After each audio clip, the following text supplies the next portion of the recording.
Praise the lord. ఈరోజు దేవుని వాగ్దానము, నీతిమంతుల మార్గము అంతకంతకు తేజరిల్లును, భక్తిహీనుల మార్గము గాఢాంధకారమయము. సామెతల గ్రంథము 4వ అధ్యాయము 18, 19 వచనములు. ప్రజలారా, భక్తుడి విధంగా అంటున్నాడు, నీతిమంతుల యొక్క మార్గము తేజరిల్లుతూ ఉండును, అయితే భక్తిహీనుల మార్గము గాఢాంధకారమవును అని. ప్రజలారా, నీతిమంతులు ఎవరు?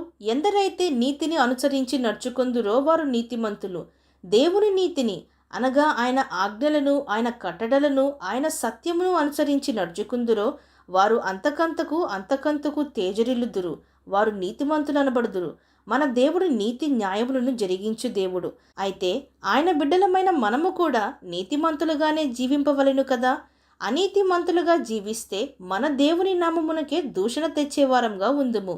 మనము బ్రతికే జీవితము, మనము నడిచే నడవడికలు, మాట్లాడే మాటలు, చేసే క్రియలు మన దేవుణ్ణి మహిమపరచవలను కానీ, ఆయన నామమునకు ఘనతా మహిమను తేవలను కానీ, ఆయన నామమునకు దూషణ తేకూడదు. కులందరూ వెళ్లే మార్గంలో నేను వెలుదును. వారు ఎంతగానో అనుభవించుచున్నారు, సంతోషించుచున్నారు, సంపాదించుచున్నారు, అక్రమాలు చేస్తూ అన్యాయములు చేస్తూ సంపన్నులవుతున్నారు. వారు మాత్రము సుఖంగా ఉన్నారు. దేవుని కొరకు నీతిగా జీవిస్తున్న నాకు నిందలు, అవమానములు, హేళనలు. ఇంకెంతకాలము నీతిగా జీవించాలి అని అనుకొందురా?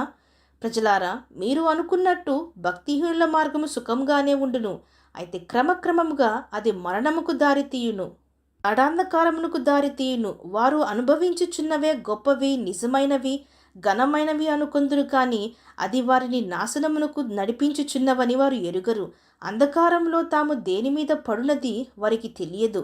వారు ఏమి చేయుచున్నారో, వారు ఎక్కడ ఉన్నారో కూడా తెలియదు.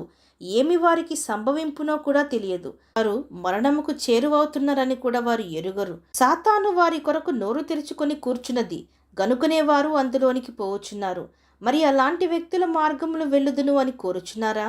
పాపుల మార్గంలో నిలువకుడి, అపహాసకులు కూర్చున్న చోటులో కూర్చొనకుడి, భక్తిహీనుల త్రోవలో చేరకుడి, దుష్టుల మార్గంలో నడువకుడి, దాని యందు ప్రవేశించకుండా తప్పించుకొని తిరుగుడి, దాని నుండి తొలగి పారిపోవుడి. నీతిమంతులు ఖర్జూర వృక్షము వలె మొవ్వవేయుదురు, వారు వెలుగు జ్యోతుల వలె ఈ లోకంలో ప్రకాశించుదురు. వారు తమ మార్గములను, నడవడికలను, మనస్సాక్షిని కాపాడుకొందురు. ఏది చెడో ఏది మంచో గమనించి చెడును విసర్జించి మంచి మార్గములో వెలుదురు. మనుషుల ఎదుట, దేవుని ఎదుట నీతిగా ఉందురు. ఇంకెన్నాళ్ళ వరకు నీతిగా జీవించడము అని ఒక కాలము వరకు కాక వారి యొక్క జీవితమునే నీతిగా మార్చుకొని దేవుని కొరకు జీవించుదురు. అవును అన్నవారు నాతో పాటు ప్రార్థనలో ఏకీభవించండి. ప్రార్థన.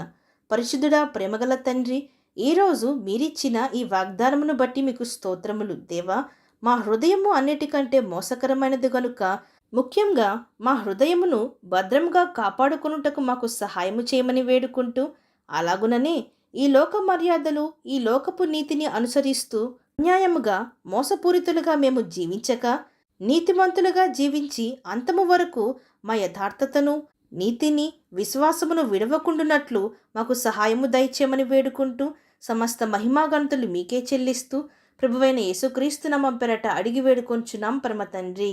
ఆమేన్.